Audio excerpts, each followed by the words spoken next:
The issue of land is a contentious one in South Africa. Across the political discourse and commentary, it evokes very visceral emotions.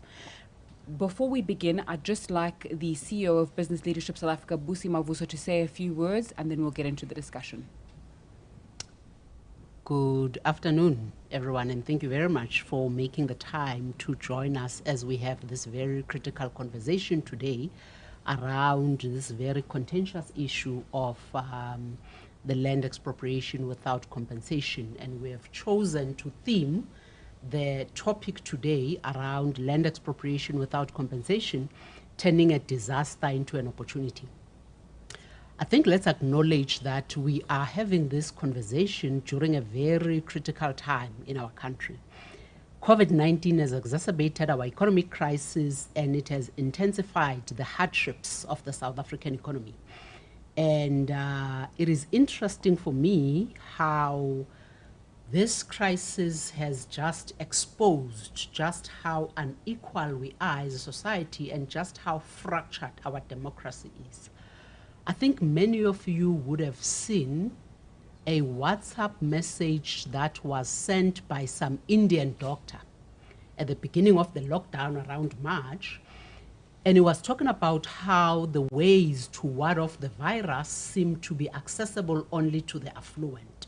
He was talking about how, he said this, by the way, in the context of India, but when I looked at it in the South African context, it really resonated. He was talking about how we are told to constantly wash our hands, which assumes that you have running water. And yet we know in the South African context that a lot of our people don't have access to running water. We are told that we need to constantly sanitize our hands, which assumes that you have the money to buy the sanitizer in the first place. And yet we know that a lot of our people are still struggling with satisfying the basic needs in as far as the Maslow's hierarchy of needs is concerned. We were told that we need to stay at home for social distancing purposes, and yet a lot of our people don't live in houses big enough to can social distance. It was interesting how the lockdown in this country was actually very ineffective, especially in townships, precisely because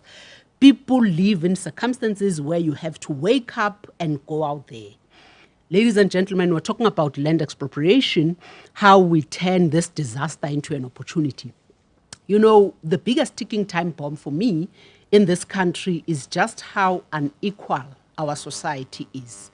And this whole issue of inequality, and it has definitely been intensified by 3 million people having lost their jobs during this lockdown. We have a serious social justice conundrum in this country that needs addressing. And in my view, if we start tackling the land issue, then I think we are halfway there in terms of starting to deal with the triple challenges of poverty, unemployment, and inequality. You see, the land issue for me is not an economic process. It is a social justice process. And it therefore baffles me why 25 years into our democracy, we have done very little to deal with it as a country. And if you were to pause and look at how do we sustainably deal with this issue, how do we sustainably change things around in our country to start dealing with the triple challenges, I think you would agree that structural reform is central to that. And when we talk about structural reform, as we jump up and down as business in terms of government accelerating the issue of structural reform, central to that structural reform is definitely the land reform issue and the clarity around Section 25 of the Constitution.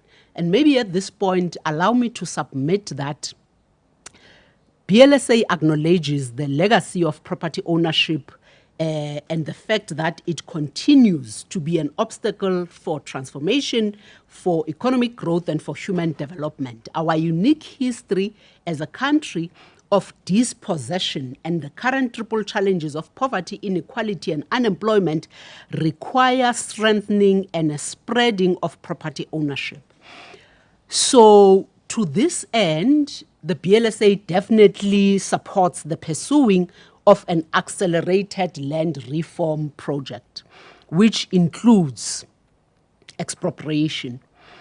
But what we don't agree with is that you need to deal with this issue by amending the Constitution. Because I think if you look at the Constitution, you will see that it certainly says that the Constitution and the law may allow for expropriation without compensation in exceptional circumstances. That's number one. And number two, it says that the law will allow for the payment of compensation that is below market value where public interest outweighs the property interests at stake. So if the Constitution already allows for it, the question we ought to be asking around Section 25 is, what are we amending? And whatever it is that we're amending, to what end are we amending it? And at this point, let's agree that the reason that we have done very little in terms of addressing this issue in this country is precisely because there is no political will in terms of addressing the issue. This is not a constitutional inadequacy. The reason why we haven't addressed this, it's got nothing to do with the constitutional. It is rather an administration failure by government. And the reason why I say that is because we have only managed to restitute 7% of the land.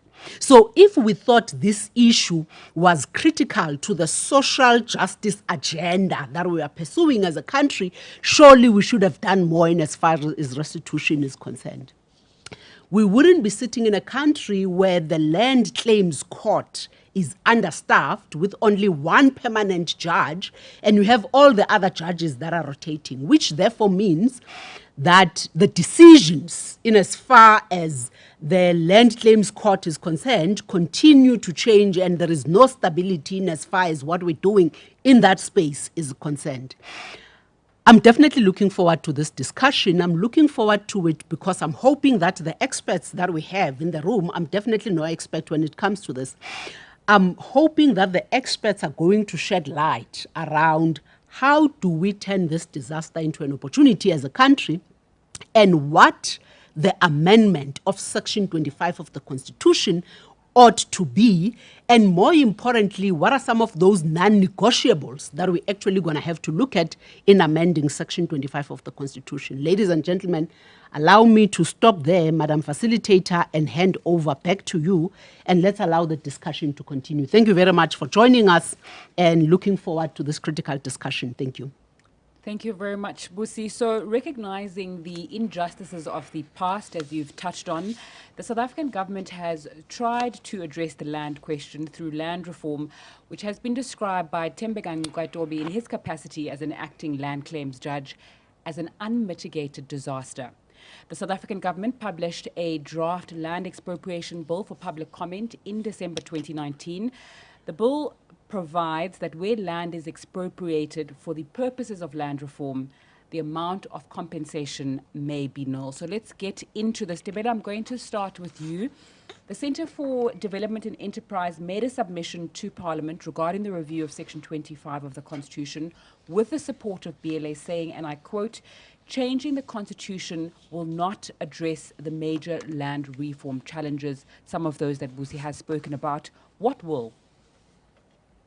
So I think our CEO was quite clear that trying to amend legislation before dealing with the core administrative issues such as inefficient funding, inadequate training, as well as corruption that prevailed within the process before, is a little bit like putting the cart before the horse. So we need to address those issues before we try and fiddle with legislation. Changing the Constitution, which already permits for land expropriation without compensation, to further make it clarify that you can expropriate land without compensation, is really neither here nor there unless those core issues are addressed. Mm-hmm.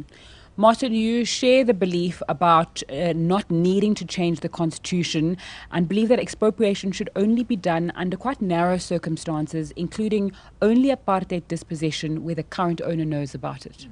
Yeah, that's true. So the reason why the Constitution shouldn't be changed, as has been pointed out by now, is that it already provides for land reform quite generously, specifically Section 25 5, 6, and 7 say, among other things, that people with insecure tenure resulting from apartheid land law should have their tenure secured.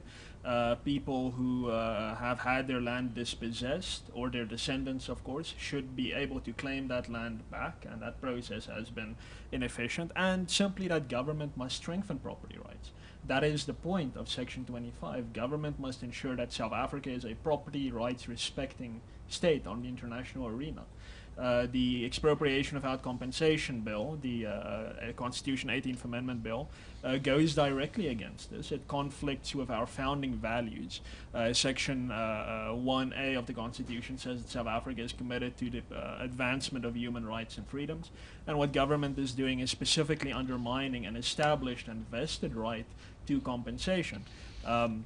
But of course, there are circumstances where property can be expropriated without compensation without undermining property rights. And it's very important for us to recognize those. And that could be, for instance, when land has been abandoned. That does happen. I don't think it's particularly common, but it does happen. Abandoned land, particularly, for instance, in high crime areas. We've seen that in Johannesburg to an extent. This isn't agricultural land, of course, but that property has been abandoned and can simply be taken. But the more important aspect which you alluded to, which I've written on, is where land has been dispossessed by the apartheid regime. And of course it's been given by that regime to its political friends and to family and so forth, and it's been descended after many years, many decades. Then it becomes a factual question. Does the current person who owns but holds that land, do they know that this land was dispossessed from someone who is the legitimate owner?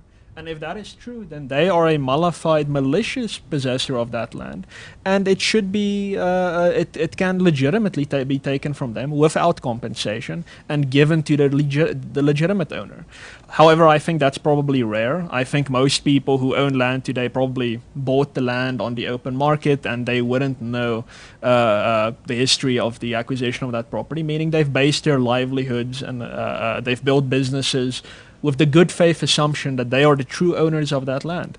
And I think that in those circumstances, as a matter of justice, of fairness, in a constitutional democracy like ours, the government must pay compensation to those people when the land is expropriated. I think that it almost goes without saying. We're not saying the land shouldn't be expropriated, because if it's not yours, it's not yours. It needs to be given to those who it belongs to. But compensation should be payable under those circumstances. Okay. Busi, let's follow up on Martin's point about what type of properties should be dealt with. Can you give us clarity on BLSA's views on how and what type of property should be expropriated? You know, I think Martin has actually made a good point around, before we even look at expropriating properties that have got valid ownership, as it were, there is a lot in my mind, before you even go to expropriation, there is a lot in my view that government currently sits with, that they are not utilizing, you know, to its fullest, that actually needs to be dealt with, as it were. And whatever it is that has actually been expropriated has not been distributed, as it were. So government also, if you were to ask government today, you know, where are you sitting in as far as the land audit is concerned, and how are you actually planning on dealing with that which has already been expropriated and that is sitting at your coffers? You would get different answers, you know, from everyone that you speak with, you know, from a government perspective.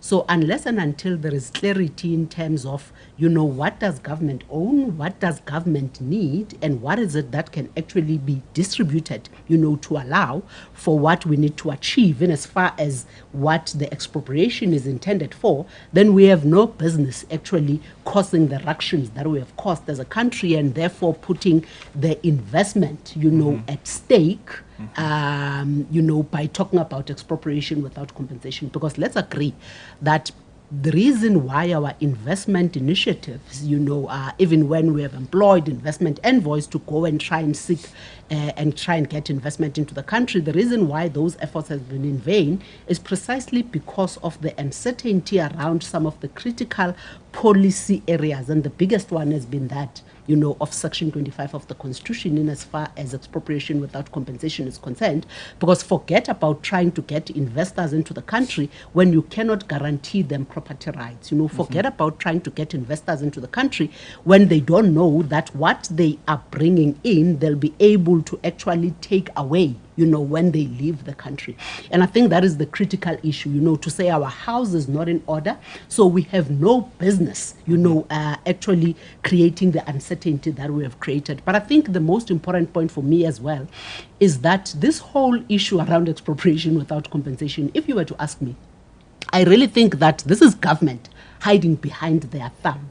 Remember, for the past 25 years, we had agreed, or rather they had agreed, in trying to get votes, that one of the critical things that we're going to be addressing is the issue of land. And now 25 years later, you have done nothing about it. You had better come up with a good reason in terms of why have you not moved. So to try to give people a plausible reason in terms of why you have not done anything, you have to create some legitimate excuse, which in this case is to say that the Constitution is not clear in terms of how we need to expropriate without compensation. And I think to Martin's point, the Constitution is not, there is no confusion when it comes to the Constitution. So we are actually itching where it is not, or we are scratching where it is not itching, here as a country. I think we just need to have an honest conversation to say, what is it that needs to be done? And more importantly, why have we not done it? Because now there is a lull, there is a stalemate in as far as the land issue is concerned, because it's going to take forever, to actually get to the amendment of Section 25, and an amendment which will satisfy the investors and every constituency, not only in this country, but from an international perspective, in terms of how we are going to move from this Section 25 of the Constitution. Let's continue with the point of an external perspective. We go to Cape Town, where Themba Noruchungu is. You credited as one of the people who pushed for the property rights clause in South Africa's constitution. The land reform process that culminated in that decision included input from other African countries now. What's the lesson that you believe that we can learn as we're having this discussion around expropriation from other countries on our continent? Okay, let me just state up front that if anyone or any government wants to destroy an economy anywhere in the world, especially in the South African context where we are contemplating with a constitutional amendment that's going to make it permissible for property to be expropriated. If you want to destroy an economy, implement expropriation of land, which broadly means property without compensation. Then you're going to wreck the economy. Then you will precipitate capital flight. Because the thing is, investors, when they invest in any market, they want clarity, they want guarantee, they want legal surety, legal certainty that their properties will not be expropriated by a government. This is a dangerous, dangerous thing that we are contemplating in this country. And the other point that really concerns me is that, and we're seeing this happening, and that you see the rhetoric, you listen to the rhetoric, and you can see that as to who is targeted in terms of this EWC proposal. It is the whites. But legally speaking, if this was to be implemented, as is the case in terms of what is being proposed, everyone will be vulnerable, irrespective of their color. And so blacks would also be vulnerable because they would not have their property rights being protected at all. Because constitutionally, the government would be mandated to just confiscate, expropriate whatever property belonging to whoever might be owning that property. And the other thing to consider is, a couple of elections down the line, we do not know what sort of government will be in place. They could use this amendment to the Constitution to the detriment of some targeted, identified group or ethnic group, whatever the case might be. And it would also be the case that once implemented, there could be some lower government official who could just use this, utilize this this mandate to just confiscate some land somewhere. Then there is the other concern, and this is the fact that we've been observing since before 1994, just before the democratic dispensation kicked in, we've been observing the dying embers of racism. And now this we have seen that this issue of the EWC expropriation of land without compensation is rekindling racial tensions. We see that happening all the time. So these are the things that concern me. This is why 2 years ago we decided to hold a conference in partnership with the Atlas Network in Johannesburg. And we got input from various think tanks, mostly from the African continent and other countries, on just simply this issue of expropriation of land without compensation. We had invited those think tanks that made an input to present the case, either for or against, on the basis of objective empirical evidence. I'm going to take you through very, very briefly through some of the highlights in terms of the input. For example, Petrus Sito, in his personal capacity, he had the following words to say: the bad thing about expropriation without compensation is that it has made South Africa a sick country.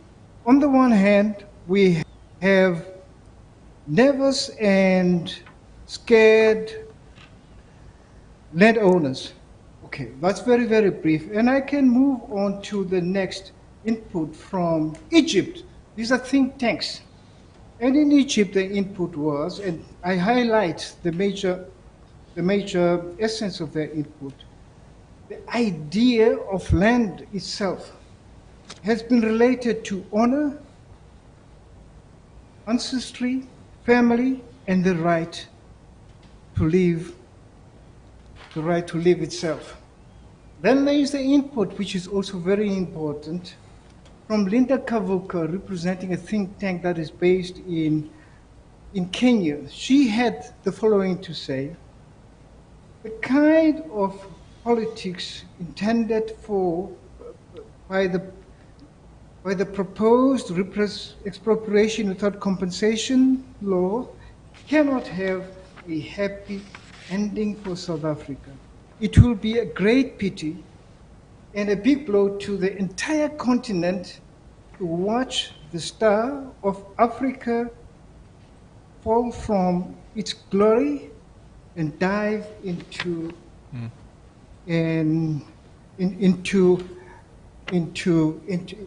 indignity and also the destruction of the economy. So there is a strong case against the EWC in case that we might go ahead in terms of implementing it. That's based on evidence, empirical evidence, objective evidence. So the input involved over 12 think tanks. And also there was an input, this is also very important, from Venezuelans, 2 inputs. And there was also another input from Professor Yuri Maltsev. Now, Professor Yuri Maltsev, at some stage, he was the economic advisor to President Mikhail Gorbachev.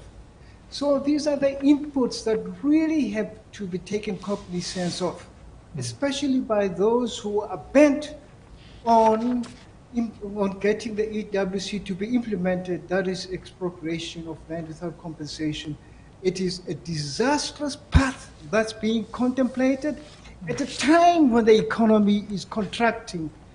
I am sorry to say it, but I have to admit it, that if we really, really implement the EWC constitutional amendment, it's going to be disastrous. We are going to have problems that we had never foreseen. Now, another input was from the Zimbabwean think tank that's known as Komaliso. And here, Rejoice Ngwenya says that the path that's being contemplated will lead inevitably to what is being experienced in Zimbabwe. A neighbor to the north of us. We see what the consequences have been We know that over 4 million Zimbabweans fled their country, and they are in this country. And Zimbabwe, having been the breadbasket of the African continent, it is now a begging bowl throughout the world and wanting all sorts of subsidies or financial injections and, and all sorts of things. And the unemployment rate in that country is so alarming. We're talking about above 60% of the people being unemployed in that country. We must not contemplate, we must not pursue this idea of expropriation of land without compensation. Thank you for that input from Cape Town. Busi, there's this fear, and when it comes down to it, people always use Zimbabwe as an example. The chairperson of the ad hoc committee, Dr. Matsole Mosekga from the ANC, said, we're not going to be like Zimbabwe because we're in a multi-party democracy. They just had ZANU-PF. We have many other opposition parties that hold each other in account. There's been consensus around this discussion that there needs to be more things done before we proceed with that. When it comes to the governing party, as well as the third largest party, they've expressed their wish for expropriation without compensation, which means there's almost a sense of certainty that the parliamentary process will go ahead. No one's suddenly going to stop and go, there was this webinar and we need to change our minds. True. So what's the role of business then in how land reform will happen and in this discussion that's taking place there? Yeah. So I guess my colleagues have best articulated it to say that I think in doing whatever it is that we need to do, let's ensure, and Martin puts it nicely, that we are a property rights respecting state, especially in the international arena. Because in terms of where we are as a country, we are well on our way and we are working towards how do we position ourselves as the investment destination in the continent? How do we take back our rightful place in as far as attracting foreign direct investment in particular? So if you are not going to address, the issue of property rights in particular, then unfortunately you are not going to achieve what you need to achieve. But I guess I don't know if we can ignore what happened in Zimbabwe, because as much as we're a multi-party democracy state, I don't think that we are all agreed in terms of how Section 25 of the Constitution or how expropriation without compensation or how the land reform agenda needs to be addressed. Because if you listen to the EFF, they are definitely taking you to the Zimbabwe route, right? And I think there is some in the ANC who are actually, leftist, to that extent. So you also have, are sitting in an environment where this ANC, being an ANC-led government, is actually very powerful. If you look at just how many, from an electorate perspective, how much power they command, you can see that if the battle were to be lost, allow me to say, between the good or the bad, or between the leftist and the rightist in the ANC, then this thing can easily run away with us. So I don't think that it was properly thought through, but we also know that it wouldn't have been thought through because it was just a ploy, to actually try and move the blame from why we as this ANC-led government have not done what we were supposed to do.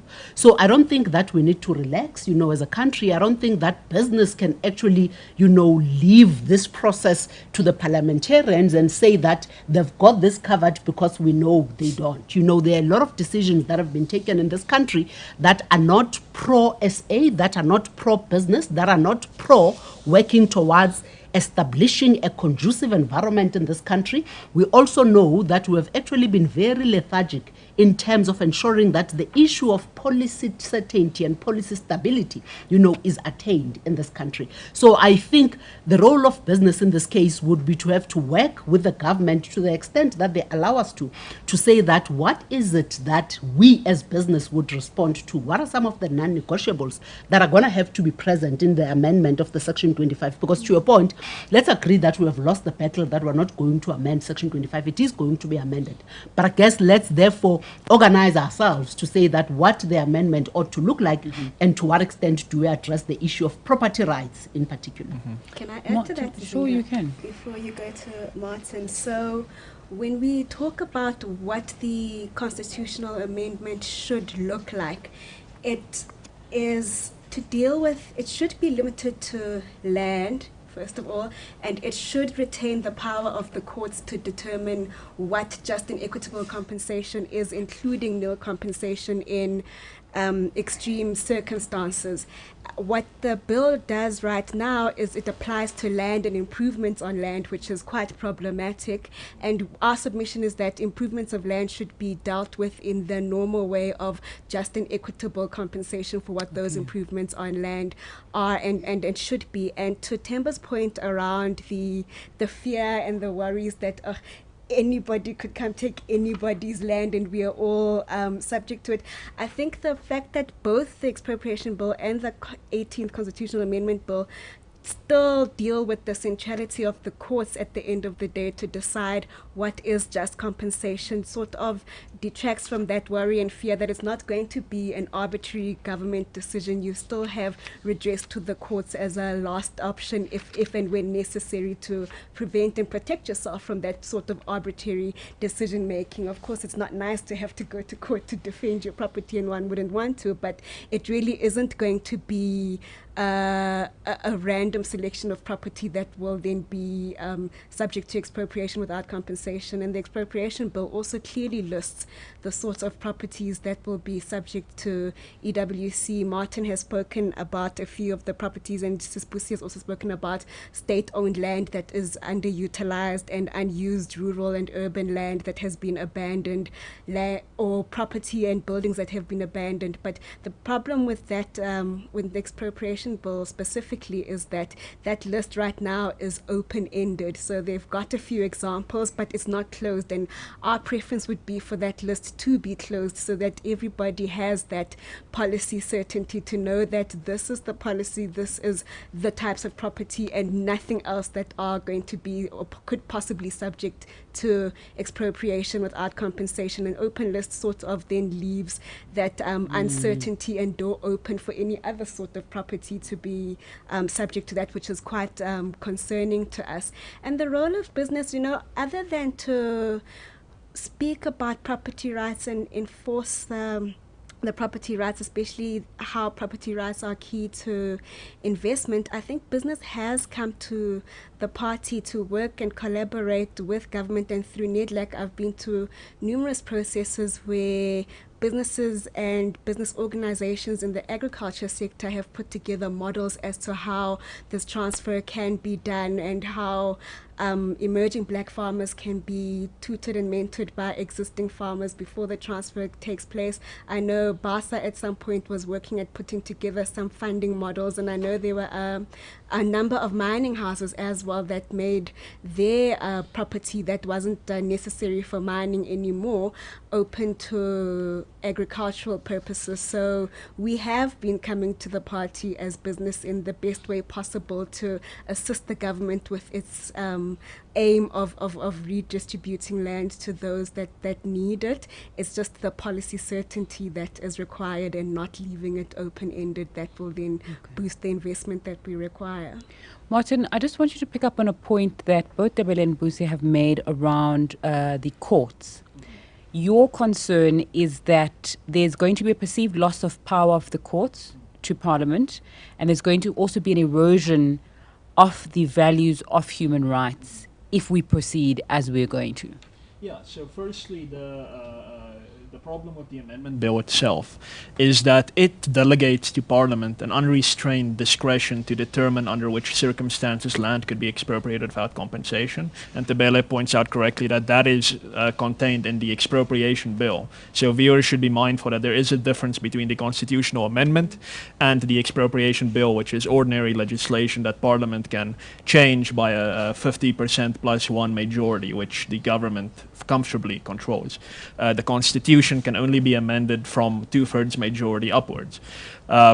So that's the first problem. Now, the Free Market Foundation's preference is that the list currently in the expropriation bill must be put in the amendment bill. So that takes the parliamentary discretion away, and it fixes those circumstances under which land could be expropriated without compensation. So state land, abandoned land, that list that we've gone through. That is our preference, because that then takes It almost takes expropriation without compensation out of the political realm and it vests it in the judicial realm, because then the courts will be able to determine in each case whether this is in fact a case that adheres to the closed list in the Constitution, and whether a nil expropriation is just and equitable, taking into account the values of our constitutional order. For as long as it's in the political realm where Parliament can simply amend the legislation, then today it's abandoned land, tomorrow it's land owned by a specific tribe, tomorrow, the day after that, it's land owned by homosexuals.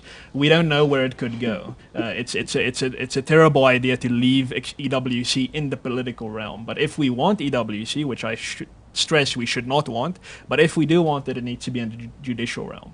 So in that case, the courts need to be able to make the determination, and the governing party has announced, as I said earlier, that it wants to take that away from the courts. It wants to change the amendment bill before it is enacted to say that no, the executive government will decide. The courts will still have a rationality review role. If you think the government was being irrational, then you can go to the courts and say this isn't right, but the courts won't decide firstly and finally. That's something we also need to avoid. The power needs to reside with the courts, period. No government discretion whatsoever. And if that does not happen, then our argument is that expropriation without compensation, even if it's adopted into the Constitution, will still per se be unconstitutional, and that is because of Section 1 of the Constitution. It's a very overlooked provision, unfortunately, but it says that South Africa is an open and democratic state founded on the values of, I believe it says there, freedom, equality, and dignity, and that Section 1A says that specifically, and that we are all about advancing human rights and freedoms. Now, Section 1 can only be changed with a 75% majority. That's a supermajority that has nothing to do with amending the Bill of Rights. And that means that these values are important. These values are overridingly important. And if we pursue a path where land can willy-nilly be taken by someone in the executive government, where Parliament can just decide from day to day, hey, we're going to amend the expropriation bill to say that land and this land, and maybe not just land anymore, maybe some bank accounts, retirement funds, then we're no longer engaged in advancing human rights and freedoms. Then we're very consciously engaged in exactly what the apartheid regime was doing, and that was pursuing very narrow, very bigoted political agendas. And it would be a sad day indeed if our constitution, our highest law, no longer protects South Africans against that type of government conduct. And Themba made this point earlier, and I think it's overlooked.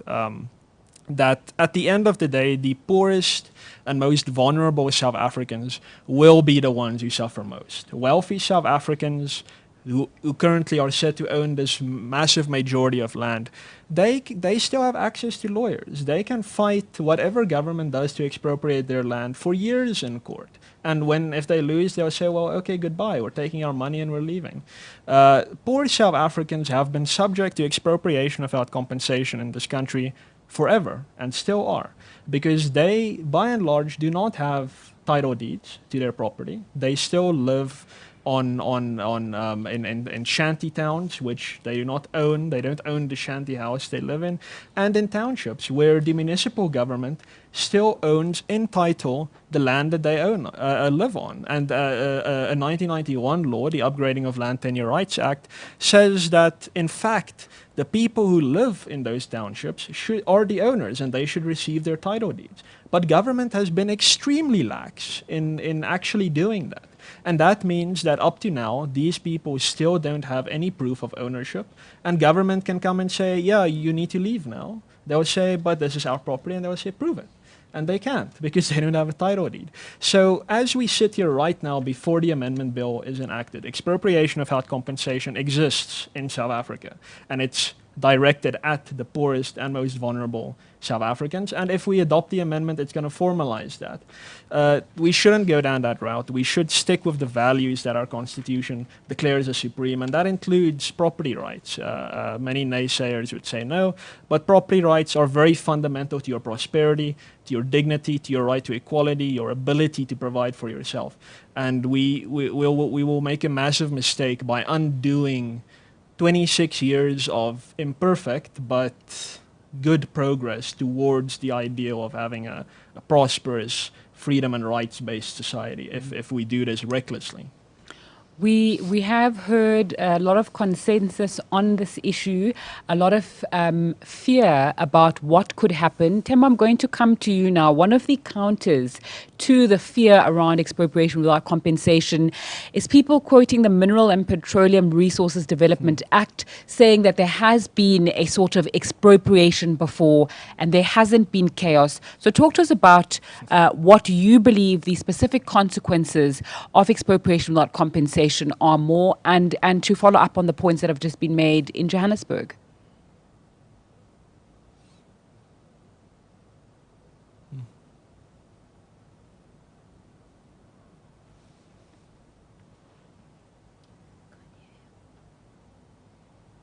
I'll hold back, and go. then when you call me up, I'll articulate my very important point on the EWC.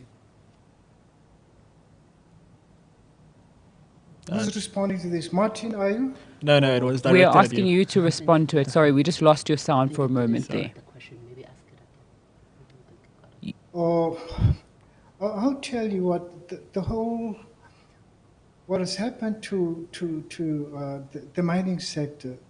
There's a lesson to be learned there. In that, the fact that one can say the mining sector has been contracting, to my knowledge, that is what I've come to learn. And what has happened there is that there has been some capital flight as a result of the mining sector being to some degree nationalized, as one could put it. So there is that lesson to be. There's the other story, the other side of the coin in terms of the point that you are making, Madam Facilitator. But here's this point that I want to emphasize here. Coming back to the EWC itself.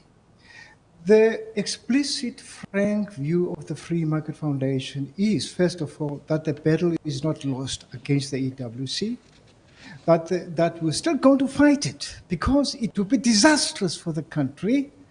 And the other thing is the Free Market Foundation's standpoint is that this should not be implemented. There should not be a constitutional amendment that entertains EWC. Instead, if any amendment is contemplated, it should be to reinforce the property rights clause as it is. Finish and clear. That is the Free Market Foundation's viewpoint. However, in the same breath, let me just mention that there are credible and feasible alternatives to EWC. Let me just briefly express them. One of them would be that has been alluded to some degree in the beginning. One is that the government has acknowledged that it is known, has a lot of superfluous land that it owns. That land should be parceled out to indigent families on a freehold title basis. So a family occupies a plot only in the context of the superfluous land. It's very easy to implement, very easy. It is also feasible. But the thing is, for me personally, that the plots of land should not be parceled out on a racial basis. There should be identified the poor people, the indigent people, indigent families, so to speak, on a non-racial basis. There are poor whites, there are poor colors, there are poor Indians and so forth. So target those people to be beneficiaries of the land that will be disseminated amongst the families. It's feasible, it can happen overnight, and there is no political will on the part of government. Then the other proposal that comes from the Free Market Foundation is that if you're looking at state-owned enterprises, what you should do is to transfer those state-owned enterprises to the private sector, invite companies that might have an interest in them, and those companies could be in discussion with some poor people or families to be part of that company. So they hold a certain percentage in terms of a stake in those privatized SOEs, state-owned enterprises. Now, I know the word privatize has a negative connotation, but the point is leave things to the private sector and they will demonstrate that they can deliver. Now, then deliver returns on that investment. It will be risky, but I guarantee that they will deliver returns on that. Now, the thing is, this very same measure was implemented in what was Czechoslovakia at that time, which is now the Czech Republic, and also in the Slovak Republic. In 1991, I was there when almost all the state-owned government during the communist era were handed over to the people in terms of a voucher system. So people, everybody in that country had a voucher that reflected what state they had in whatever company state-owned previously, and whichever company and so on, and they would choose and so on. You know what? 8 years later, when I went back to that country, there was such an incredible change, such an incredible economic transformation by just simply implementing this proposal, this idea. Now, Václav Klaus, who was the prime minister at the time, had that, addressing him that we were part of. He had said, don't believe governments when they say things cannot be done overnight, especially when you have political parties in power articulating that sentiment. That is what he said. And in that country, that measure was implemented. Why can't it be done here? Instead of just tolerating and throwing money at these SOE abysses, where the money, taxpayers' money gets lost, then there is another measure that the government could implement, and that would be, if you look at all government-owned houses, where most black people live in, the government could just simply hand over ownership on a free title legal basis of those houses that families are living in as tenants. So they become then the owners of that. You know what? Hernando de Soto, in his book, The Mystery of Capital, mentions the fact that property that is not legally titled is meaningless is not significant at all in economics. But once it is legalized in terms of ownership, meaning a freehold title, then overnight it becomes an asset. It becomes an economic asset. And you have a situation then where people who had been poor, who have been have-nots, become haves, and they become the stakeholders in the context of the wider economy of the country. These measures can be implemented almost overnight. Okay. These are credible, feasible measures that the government should be embarking upon as a matter of urgency, a matter of priority, and then we would see things changing in this country. No. But no. There should not be expropriation of land without compensation. That should not be in the Constitution. It doesn't belong in the Constitution. We should not have this. There are other credible, feasible alternatives to EWC that should be taken into cognizance. Now, then the other thing is, we have a book that I've alluded to that comprises inputs from various countries by their think tanks.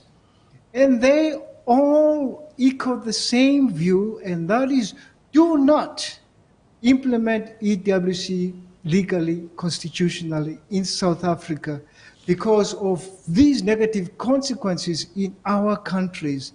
The title of the book, by the way, is Security of Property Rights, a critical response to the expropriation of land without compensation. Now, let me end off just this part by quoting the words of the Spanish-American philosopher, George Santayana. He said, and I quote, "Those who cannot remember the past are condemned to repeat it." So we need to learn from empirical evidence that is non-ideological, that is objective, to guide us in terms of what should be done, and it is quite clear as to what should be done.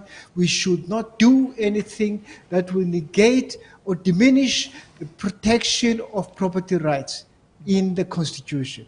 Thanks for that input. We are taking questions from the panelists, not the panelists. We are taking questions for the panelists from people who are watching online. If you have any question, please direct it specifically. If you'd like to be it to be answered by a specific person, or if you just got a comment, we will be taking those and posing them to the panelists now. So I've got one from a viewer who's asking Martin, what about residential property on a bond? Will homeowners continue to pay a bond on a property that the government could expropriate? Yeah, so there has been a lot of confusion around that. I think some banks and some businesses at some point said that, no, we'll still expect you to pay your bond, even if your property is expropriated without compensation. Yes, that is a massive problem. It's clearly in South Africa something that the law isn't used to, that we haven't seen before, and it's obviously going to be massively economically detrimental, because I cannot foresee that any reasonable South African who has their property expropriated without compensation, or even with compensation, is going to continue paying their bond come hell or high water. It's simply not going to happen. So these businesses that think that's the case, it's a fantasy. And to an extent, I don't think the courts are going to come to their assistance either. So this is something that should be communicated to government, as to say that, listen, this is not only going to have a very direct effect on investment, but established businesses in South Africa stand to lose out big time, especially the financial houses. So yeah, that's absolutely another big reason why we should avoid it, and the uncertainty around that makes it all the worse. There's a question that's been posed to all the panelists, so whoever feels best placed to answer it can. What do you think of prescribed assets as a tool used to fund expropriation? Anybody for the taking? Yeah, I'll take it if you want. Okay, yeah, no, I think it's a terrible idea for all the same reasons. It should leave people's property alone. This is even more in your face than expropriation without compensation, because with EWC you almost have that issue of saying we need to look at the history of the property to see what happened here, what's the justice surrounding what we should do with the property. But when it comes to my retirement savings, my bank accounts, money that I have earned, that ordinary hard-working South African of whatever race, whatever class has worked hard for their entire lives and saved for. I mean, the only just answer to that is to leave their bloody money alone, especially if you want to put that into companies and state vanity projects that have been shown without exception to be inefficient, to fuel corruption. If that's the plan, then obviously the answer is no. So to fund SAA, to fund ESCOM, even to fund land restitution, because I think South Africans pay more than enough in taxes to fund government paying compensation to people in restitution claims. So no, avoid prescribed assets for all the same reasons that you avoid EWC. This is a question from N-Team Tembu. I know that Temba touched on this just now, but how should title deeds be acquired for those state-owned properties now and under EWC? Okay, I can tell you, respond very briefly to that, and that is the Free Market Foundation has a project which is its flagship, and this is the Kayalam Property Titling Project. Now, what we do as the Free Market Foundation is that we've got on board companies that are conveyancing firms, legal conveyancing firms, getting them on board. And we, in the context of this project, we at the same time make approaches to the private sector and individuals to sponsor the titling of title deeds. And so companies and individuals decide on the basis of their financial capacities as to how many of these households that are owned by the government they can sponsor. And unfortunately, and the good thing with some of our partners from the conveyancing firms, they've come on board on the basis of lowering their standard conveyancing fees by more than, they charge about a sixth of the standard conveyancing fee in order to make this possible. And we liaise with the municipal entities and the municipalities, and we say to them, these properties are owned by you. Now, could we come into some kind of arrangement whereby you can identify which properties you have on your database, and we will come up with a sheet for that we will facilitate, or we have facilitated. And then what happens is, when all is said and done, then the initiative culminates in people actually having freehold title deeds. So it is feasible. The Free Market Foundation has shown the way. But then the government could really make it very easy if they could just simply overnight, just simply declare that all the people who are legitimate tenants of the houses that are owned by the government, especially at municipality government level, are now going to be the legal freehold title holders of those units. It can be done. It just requires political will. That's what it requires. So it can be done. I hope that answers the question. Thanks. We've got another question here. Anyone can answer it. What do you think of spatial planning and the Land Use Management Act in the context of land reform? So I guess maybe I can come in. I think let's agree that one of the biggest failures that we actually have as a country is precisely that of spatial planning. You know, you're sitting in a country with all its problems and with the social justice issues that we're facing, where the majority of the citizens of this country still continue to spend about 60% of their income just on transport, you know, to go to work in the main. And I think if you talk about how are we supposed to implement some of the reform, you know, to try and level the playing field, as it were, same with the issue of the land reform issue, this is where you realize how government has actually failed to address some of the fundamentals and some of the basics in as far as this is concerned. So it is no wonder when you look at such things why we have overtaken Brazil in 2018 to be one of the most unequal societies in the world. Let's agree that we have scored a lot of own goals as a country. Let's agree that there's a lot of low-hanging fruit that could have been tackled, that could have been addressed, that should have been prioritized. But because of the lack of political will, because our focus as a country and as a government are not where it should be, we are sitting in this situation where we're facing these triple challenges and where we have as the biggest ticking time bomb the issue of inequality.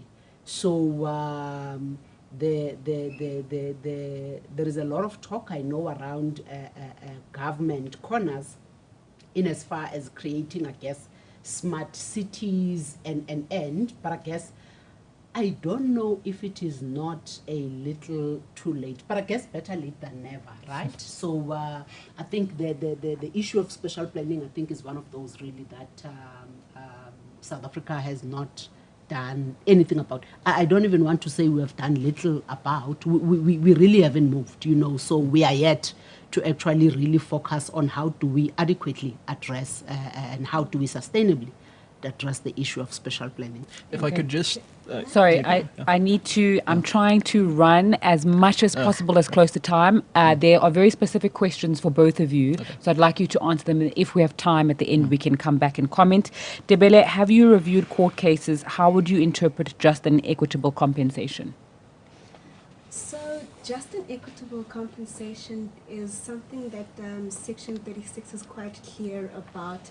And it's depending on the particular circumstances of the particular property that is being expropriated without compensation. And it looks at all the circumstances, such as Martin has phrased, such as how the historical context of the land, how it was acquired, the current use of the land, and is there even a mortgage bond, etc., on the land, and then that's then how the just and equitable determination is made.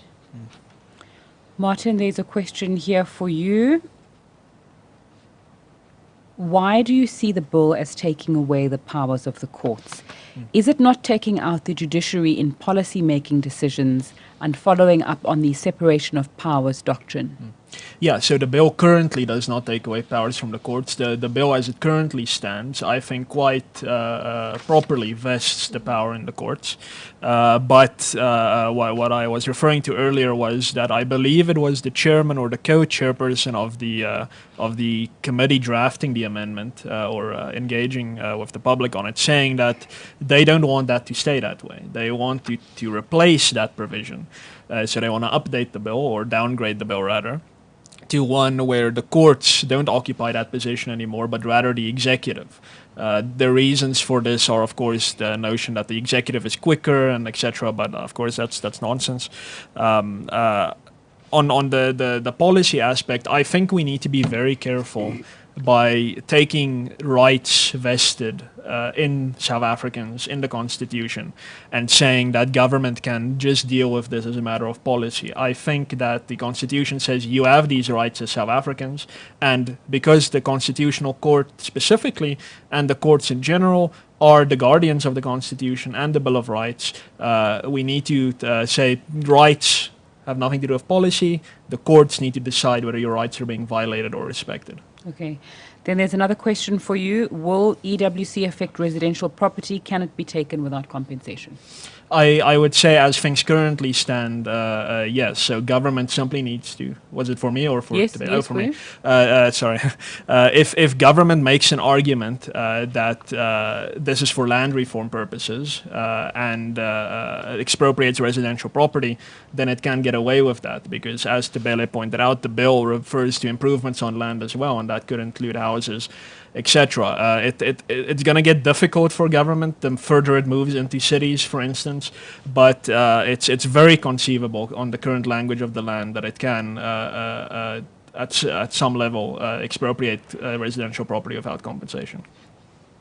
Deborah, do you have any follow-up points on that question about will EWC affect residential property and can it be taken without compensation?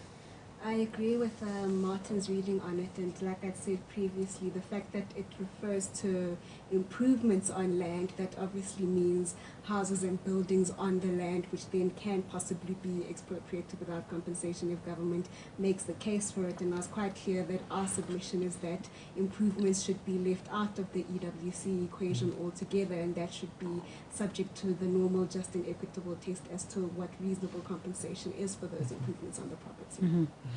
We are still taking questions from people who are watching this webinar live. You can also ask if you want a specific panelist to address any issues around expropriation without compensation, any questions, or also send us your comments on what you think of the discussion so far.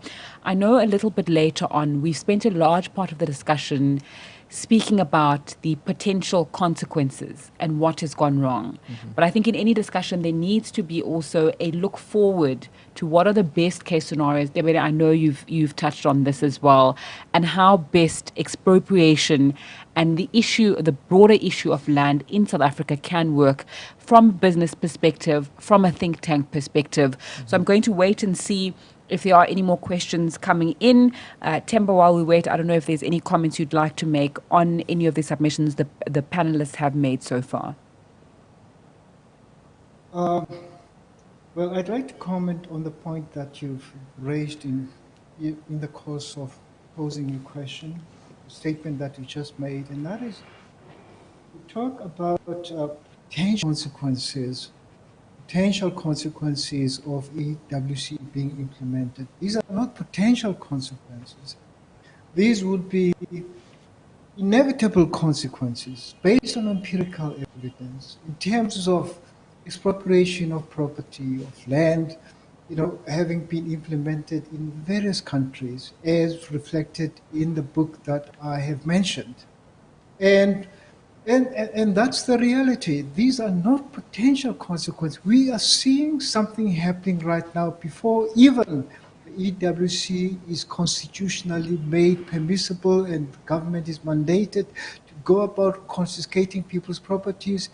We are seeing people leaving the country. We're seeing people, there is a flight of capital. It is happening right now.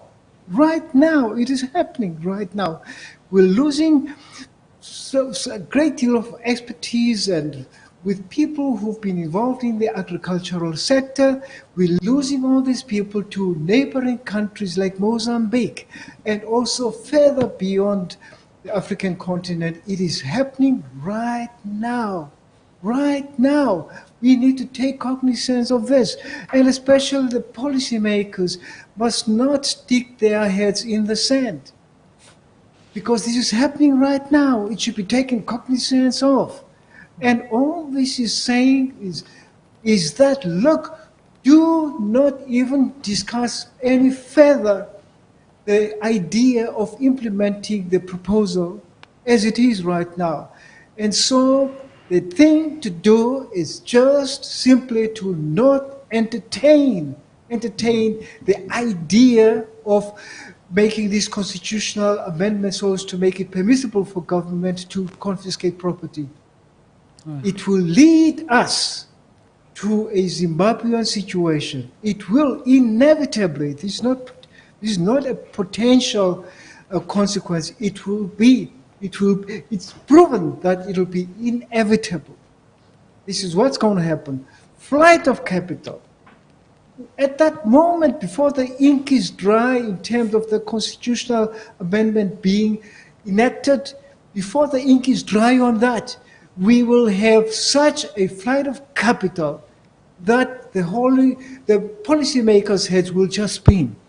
It's predictable. Take some more questions. It is foreseeable. It is conceivable. It will happen. It is inevitable. Thank you for that very robust commentary. There's another question here. Shouldn't land reform be a mandate of Economic Development Ministry instead of the politicized land affairs and agricultural ministries, given EWC has become a toss-up between livelihood and land? Any of the panelists can take that question.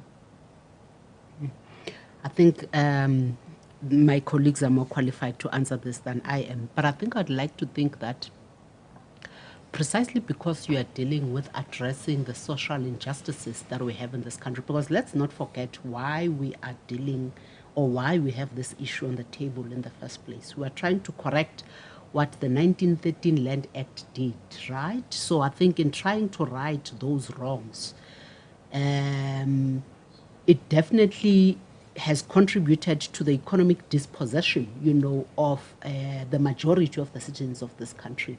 So maybe, just maybe, as much as, and I'm really torn with this one, because as much as I am of the view that this is not an economic process, but a social justice process, but maybe, to give it the attention that it needs to be given, maybe it needs to be accelerated to the economic process. Because if you agree that the triple challenges that we have in this country of poverty, inequality, and unemployment, are precisely as the result of the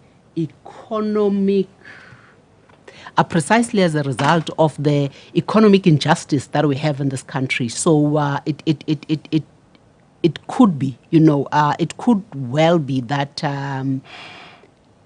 this issue of land reform might need to be moved to a ministry, that is more central to our economy, and to a ministry that will probably maybe give it the attention that it requires. Because at the moment, let's agree that it is not given the right attention, after everything that we have spoken about around just the how the land courts and the land ministry is currently equipped and resourced, as it were.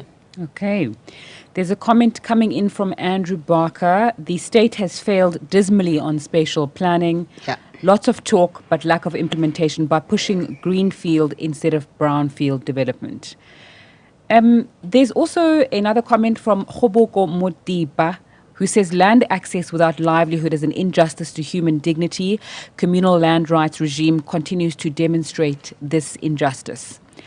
There's a question here. I think it's not quite within what we're talking about, but everything is related, of course. Where do we stand on the formation of a state bank?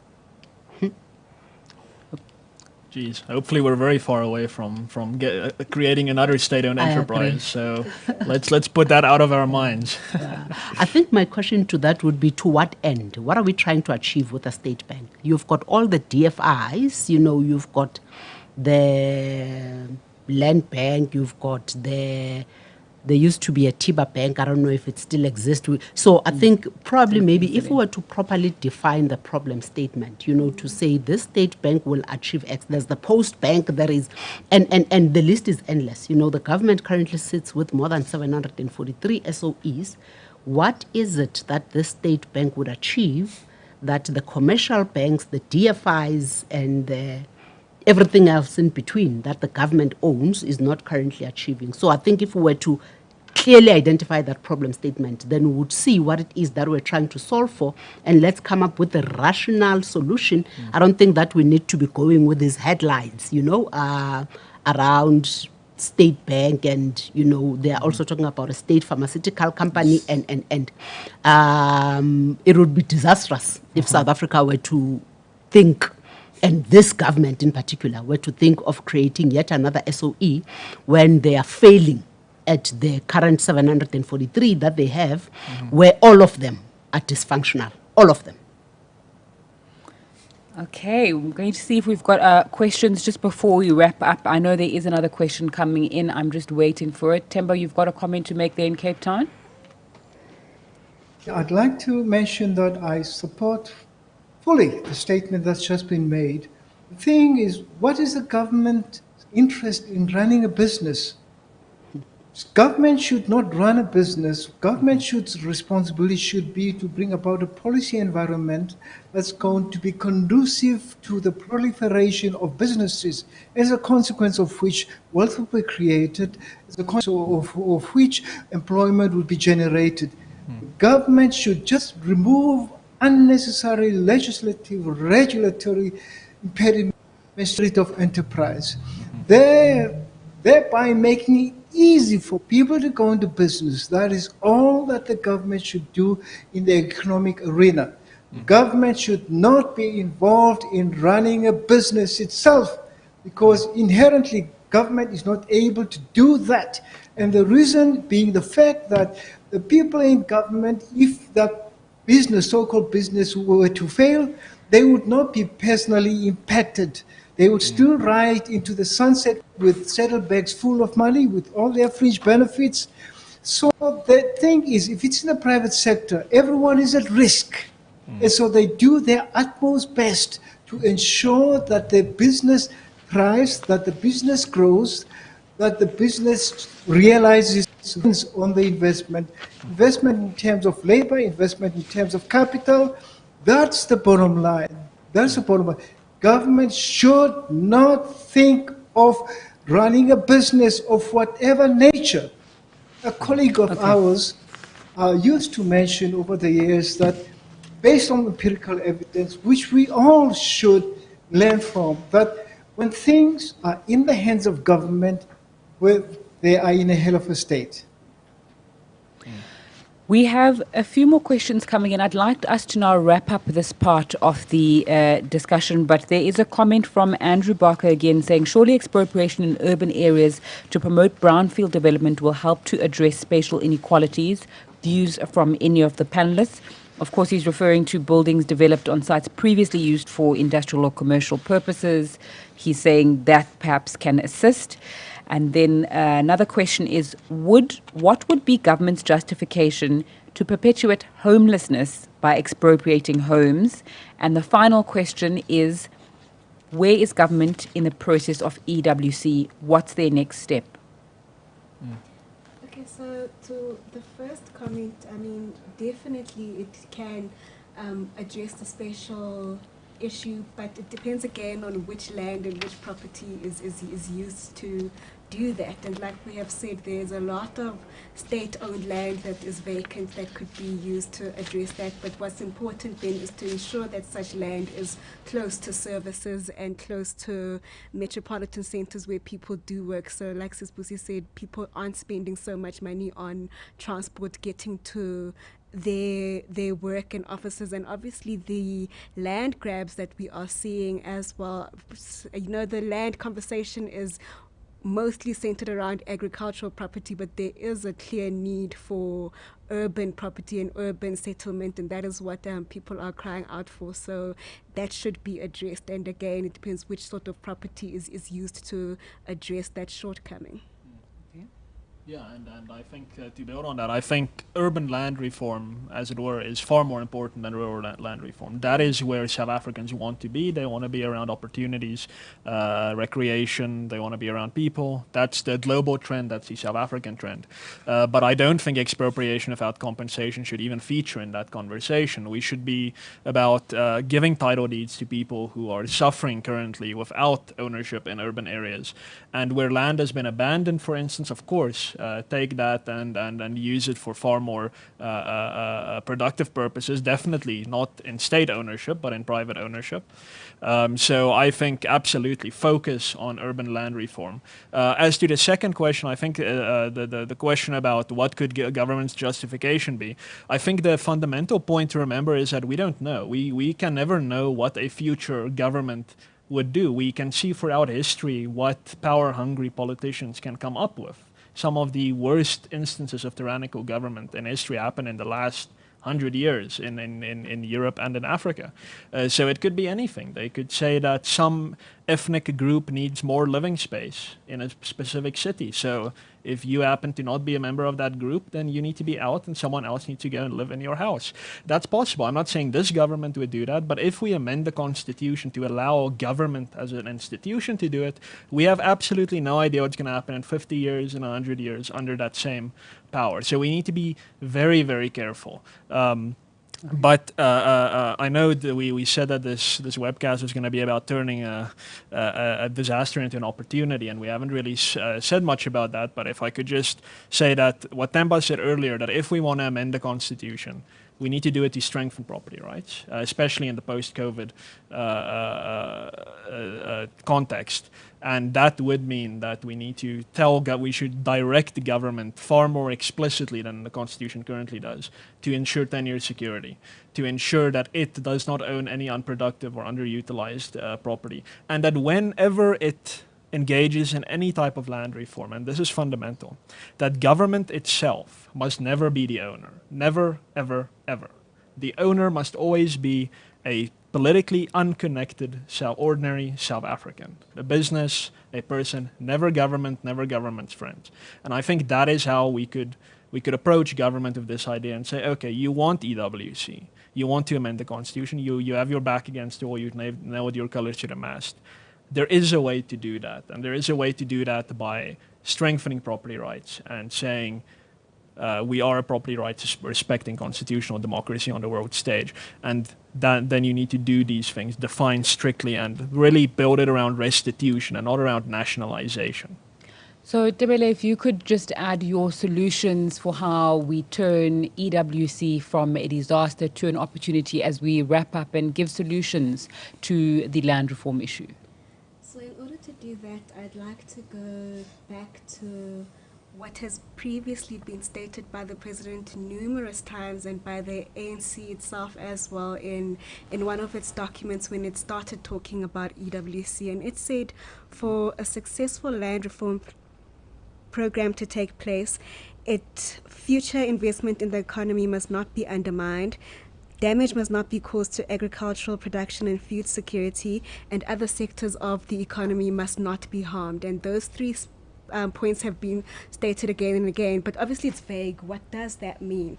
What needs to take place now is, in conjunction with business who have ideas as to how you implement a land reform program without undermining investment and not damaging food production and agricultural production, finalize the current legislation, have that input from business, and do it in a manner where the public consultation process takes place properly, and do it in a manner that is transparent, because we all want to bring solutions to the table and come to the party with solutions and implement land reform in a way that doesn't impact the economy in the way that the ANC itself has numerously stated that it shouldn't affect the economy. Like we've said, we are in a post-COVID environment, or actually current COVID environment, where our economy is suffering even more than it was. So the collaborative aspect becomes even more important than it was before, to make sure that we do it,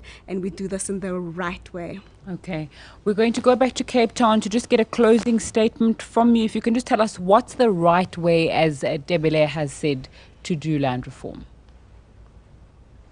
Yeah, well, the thing is, I think it was mentioned, I think it was voiced from the very beginning, that government could have been able to implement credible, positive land reforms without touching the Constitution, without doing that. So there needs to be pressure exerted on the government to reconsider its idea of the EWC proposal and think in terms of what can be done, which is what the government should have done a long time ago and has failed dismally.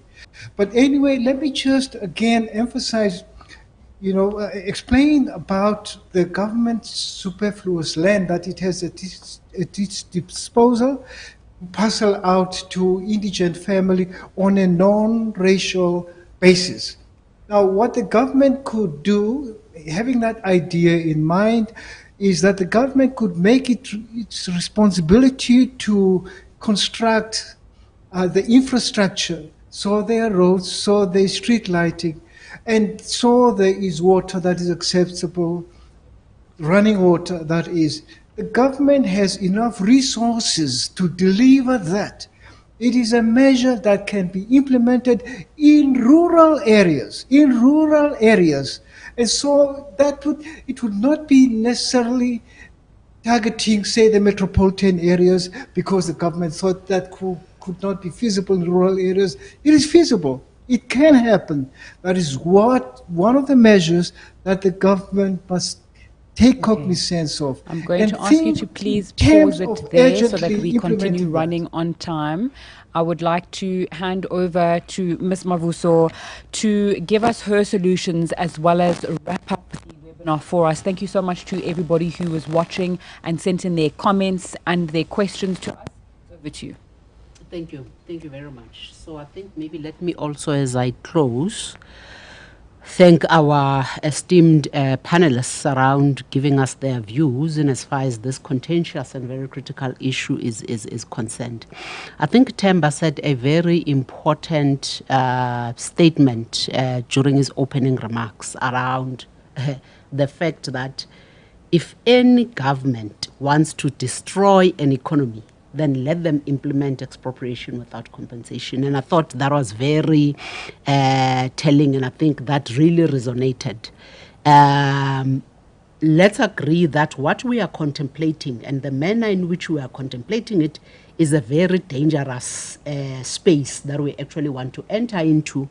And I think it really heightens the policy uncertainty that we're currently sitting with in this country, which therefore means that our journey and our path of trying to attract investment is therefore going to be a failed initiative, precisely because of how we are choosing to deal with this matter.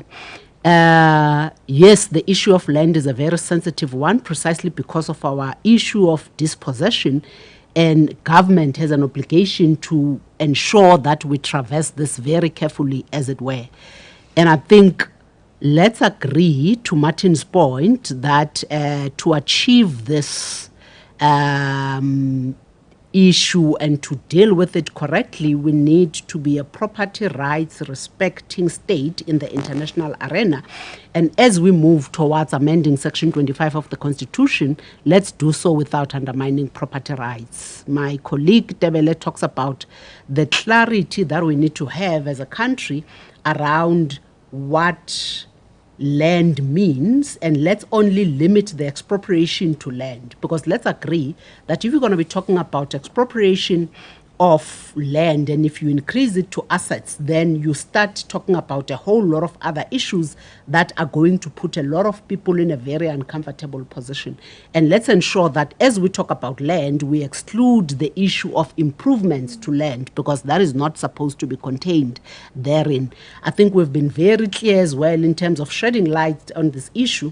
The panelists are talking about how we need to ensure that the courts are the ones who make the determination and not politics. Because if we allow politics to run away with this, then unfortunately it is going to be put in a position where the process will not be just and it will not be a fair process.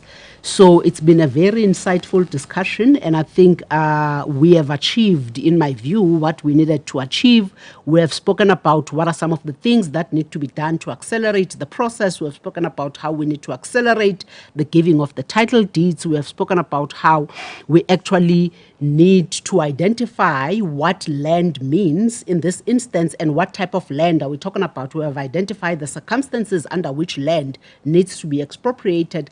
And I think if government were to take all of this into account, I don't think that the amending of Section 25, and I know we are all stressing that it doesn't need to be amended, but let's also agree that that ship has sailed. So in amending Section 25, I think government really needs to bring business closer to the process so that we can be able to guide, the discussion, and we can have an amendment that is actually not going to be detrimental to what we are trying to achieve as a country, which is to ensure that the environment in which we are operating is a conducive environment. But I think lastly, I'm hoping that soon, as the president promised a week ago, that he's going to be coming to the country with an economic